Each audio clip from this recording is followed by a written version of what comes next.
ಆಚಿ ಮಸಾಲ. ಎಂತ ಅಡಿಗೆಯ ರುಚಿಯಾಗೋ ರಹಸ್ಯವು 20 ರೂಪಾಯಿ. ರೋಗಿಗಳ ಜೀವದ ಜೊತೆ ಮೆಡಿಸಿನ್ ತಯಾರಕರು ಚೆಲ್ಲಾಟ ಆಡ್ತಿದ್ದಾರೆ. ನಕಲಿ ಔಷಧಗಳನ್ನ ತಯಾರಿಸಿದಂತ ಜಾಲವನ್ನ ಪೊಲೀಸರು ಭೇದಿಸಿದ್ದಾರೆ. ದೊಡ್ಡೇರಿ ಗ್ರಾಮದ ಬಳಿಯ ಫಾರ್ಮ್ ಹೌಸ್ ಮೇಲೆ ಕಾರ್ಯಾಚರಣೆ ನಡೆಸಿದ್ದು ಬರೋಬ್ಬರಿ 6 ಕೋಟಿ ರೂಪಾಯಿ ಮೌಲ್ಯದ ಔಷಧಿಗಳನ್ನ ಜಪ್ತಿ ಮಾಡಲಾಗಿದೆ.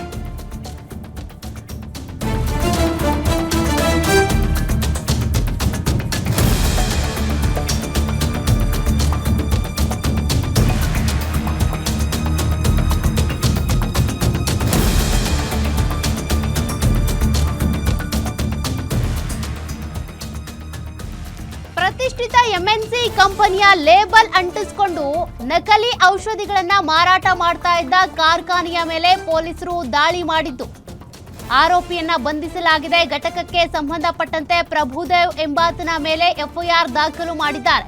ತಡರಾತ್ರಿ ದಾಳಿ ನಡೆಸಿದ್ದ ಆರೋಗ್ಯ ಇಲಾಖೆ ಆಸ್ಪತ್ರೆಗಳ ತುರ್ತು ಚಿಕಿತ್ಸಾ ಘಟಕಕ್ಕೆ ಹೋಗ್ತಾ ಇದ್ದ ನಕಲಿ ಔಷಧಿ ರೋಗಿಗಳ ಜೀವದ ಜೊತೆ ಮೆಡಿಸಿನ್ ತಯಾರಕರು ಚೆಲ್ಲಾಟ ಆಡ್ತಾ ಇದ್ರು. ನಕಲಿ ಔಷಧಗಳನ್ನ ತಯಾರಿಸ್ತಾ ಇದ್ದಂತ ಜಾಲವನ್ನ ಪೊಲೀಸರು ಭೇದಿಸಿದ್ದಾರೆ. ದೊಡ್ಡೇರಿ ಗ್ರಾಮದ ಬಳಿಯ ಫಾರ್ಮ್ ಹೌಸ್ ಮೇಲೆ ಕಾರ್ಯಾಚರಣೆ ನಡೆಸಿದ್ದು ಪೊಲೀಸರು ಯಶಸ್ವಿಯಾಗಿದ್ದಾರೆ. ಬರೋಬ್ಬರಿ 6 ಕೋಟಿ ರೂಪಾಯಿ ಮೌಲ್ಯದ ನಕಲಿ ಔಷಧಗಳನ್ನ ಇಟ್ಕೊಂಡು ಮಾರಾಟ ಮಾಡ್ತಾ ಇದ್ರು. ಜನರು ಜೀವದ ಜೊತೆಗೆ ಚೆಲ್ಲಾಟ ಆಡ್ತಾ ಇದ್ರು. ಪ್ರತಿಷ್ಠಿತ ಎಂಎನ್ಸಿ ಕಂಪನಿಯ ಲೇಬಲ್ ಅಂಟಿಸಿದ್ರು. ಆದ್ರೆ ಆ ಔಷಧಿಗಳ ಮೇಲೆ ಅಥವಾ ಮೆಡಿಸಿನ್ಸ್ ಮೇಲೆ ಯಾವುದೇ QR ಕೋಡ್ ಇರಲಿಲ್ಲ. ಹಂಗಾಗಿ ಗೊತ್ತಾಗಿದೆ ಇದು ನಕಲಿ ಔಷಧಿ ಅಂತೇಳಿ. ಸದ್ಯ ಈಗ 6 ಕೋಟಿ ಮೌಲ್ಯದ ಔಷಧಿಗಳನ್ನ ಪೊಲೀಸರು ಜಪ್ತಿ ಮಾಡಿದ್ದಾರೆ ಅನ್ನೋದು ಗೊತ್ತಾಗ್ತಾ ಇದೆ. ಮತ್ತೋರ್ವ ಆರೋಪಿಗಾಗಿ ಈಗಾಗಲೇ ಪೊಲೀಸರು ಬಲೆ ಬೀಸಿದ್ದಾರೆ. ಔಷಧಗಳನ್ನ ನೀವು ಗಮನಿಸ್ತಾ ಇದ್ದೀರಿ. ಯಾವುದೇ ಮೆಡಿಕಲ್ಗೆ ಹೋದ್ರೂ ಕೂಡ ಆ ಔಷಧಗಳ ಮೇಲೆ QR ಕೋಡ್ ಇದೆಯಾ ಇಲ್ವಾ ಅದನ್ನು ಗಮನಿಸಿ. ಈ ಮೆಡಿಕಲ್ ಅವರಾದ್ರೂ ಅಷ್ಟೇ, ಯಾರು ಸಪ್ಲೈ ಮಾಡ್ತಾರೋ ಅವ್ರ ಮೇಲೆ ಗಮನ ಹರಿಸ್ಬೇಕು. ಎಲ್ಲಿಂದ ನೀವು ಅದನ್ನ ಪೂರೈಕೆ ಮಾಡಿಸ್ಕೊಳ್ತೀರಿ, ಯಾರ್ದು ಮೆಡಿಸಿನ್ ಒರಿಜಿನಲ್ ಡ್ಯೂಪ್ಲಿಕೇಟಾ ಅಂತ. ಕಡಿಮೆ ಅಮೌಂಟ್ ಬಂದಿರ್ತಾರೆ ರೀಫಿಲ್ ಮಾಡ್ತಾರೆ. ಅದೇ ತರ ಬಾಟಲ್ ICU ಅಲ್ಲಿ ಉಪಯೋಗ ಮಾಡುವಂತಹ ಇವತ್ತು ಔಷಧಗಳು ಕೂಡ ಇವತ್ತು ಇಂಜೆಕ್ಷನ್ಸ್ ಕೂಡ ಇವತ್ತು ಮಿಸ್ಲೇಬಲ್ ಆಗಿದೆ. ಯಾವ ಕಂಪನಿದು ಆಗಿದೆ ಅಂತೇಳಿ ನಾವು ನಿಮ್ಗೆ ಈಗಾಗಲೇ ಕೊಟ್ಟಿದ್ದೇವೆ. ಇವತ್ತು ಫೋರ್ಜ್ ಲೇಬಲ್ ಉಕ್ಕರೇಟೆ health care private limited forge ಮಾಡಿದ್ದಾರೆ.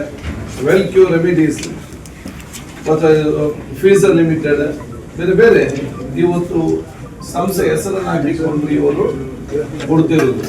ಸೊ ಇದನ್ನು ಎಂದೂ ಕೂಡ ಶ್ರಮಿಸುವಂತ ವಿಚಾರ ಅಲ್ಲ. ಇದರ ಬಗ್ಗೆ ಈಗಾಗಲೇ ನಮ್ಮ ರಾಮನಗರ SP ಅವರು ಆ ತನಿಖೆಯನ್ನು ನಡೆಸ್ತಾ ಇದ್ದಾರೆ.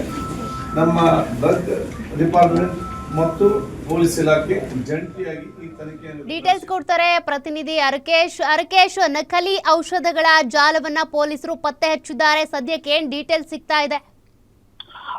ಸೌಖ್ಯ, ಈ ಪ್ರಕರಣಕ್ಕೆ ಸಂಬಂಧಪಟ್ಟಂತೆ ಈಗಾಗಲೇ ತಾವರೆಕೆರೆ ಪೊಲೀಸ್ ಠಾಣೆಯಲ್ಲಿ FIR ಕೂಡ ದಾಖಲಾಗಿರುವುದು. ಏನು A1 ಆರೋಪಿಯಾದ ಪ್ರಶಾಂತ್ ತಲೆಮರೆಸಿಕೊಂಡಿರುವುದು. ಈ ಪ್ರಕರಣಕ್ಕೆ ಸಂಬಂಧ ಚೇತನ್ ಕೂಡ ತಲೆಮರೆಸಿಕೊಂಡಿದ್ದಾನೆ. ಆತನ ವಿರುದ್ಧ ಈಗಾಗಲೇ ಏನೋ ತಾವರೆಕೆರೆ ಪೊಲೀಸ್ ಪ್ರಕರಣ ದಾಖಲಾಗಿದ್ದು, ಅಲ್ಲಿ ಕೆಲಸ ಮಾಡ್ತಿದ್ದ ಸಿಬ್ಬಂದಿ ಪ್ರಭುದೇವ್ ಏನಿದ್ರು ಪ್ರಭುದೇವ್ ವಿರುದ್ಧ ದೂರು ದಾಖಲಾಗಿರೋದು. ಪ್ರಭುದೇವನ ಪೊಲೀಸರು ಕೂಡ ವಶಕ್ಕೆ ಪಡಿಸಿಕೊಂಡಿದ್ದಾರೆ. ಅದೇ ಎಷ್ಟು ವರ್ಷಗಳಿಂದ ಇಲ್ಲಿ ಕೆಲಸವನ್ನ ಮಾಡ್ತಿದ್ದೀರಾ, ಯಾವ ಮೆಡಿಸಿನ್ಗಳನ್ನ ನಕಲಿ ಮಾಡ್ತೀರಾ ಅಂತ ಈಗಾಗಲೇ ಪೊಲೀಸರು ತನಿಖೆಯನ್ನು ಕೂಡ ಮುಂದುವರಿಸಿರುವಂತದ್ದು.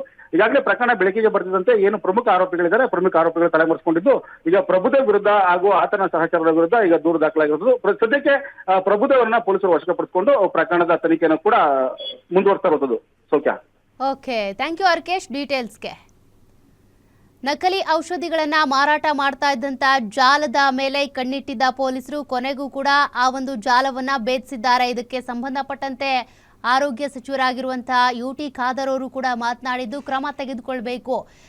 ಕಾರಣ ಇದು ಕ್ಷಮಿಸುವಂತ ತಪ್ಪು ಅಲ್ವೇ ಅಲ್ಲ. ಜನರ ಜೀವದ ಜೊತೆಗೆ ಚೆಲ್ಲಾಟ ಆಡಿದಂತ ಕೆಲಸ ಬಹಳ ದೊಡ್ಡ ಅಪರಾಧ ಇದು ಅನ್ನುವಂಥ ಕಾರಣಕ್ಕೆ ಇನ್ನು ಇದೆಲ್ಲೆಲ್ಲಿ ಜಾಲ ಇದೆ, ಹೇಗೆ ಇದೆಲ್ಲವನ್ನು ಭೇದಿಸಬೇಕು ಅದ್ರ ಬಗ್ಗೆ ಈಗ ಪೊಲೀಸರು ತಲೆ ಕೆಡಿಸ್ಕೊಳ್ತಾ ಇದ್ದಾರೆ. ಎಲ್ಲೆಲ್ಲಿ ಈ ಔಷಧಿಗಳು ಸಪ್ಲೈ ಆಗಿದೆ ಅದನ್ನ ಪತ್ತೆ ಹಚ್ಚಬೇಕಲ್ಲ, ಅದು ಒಂದು ಸವಾಲಿನ ಕೆಲಸ ಈಗ.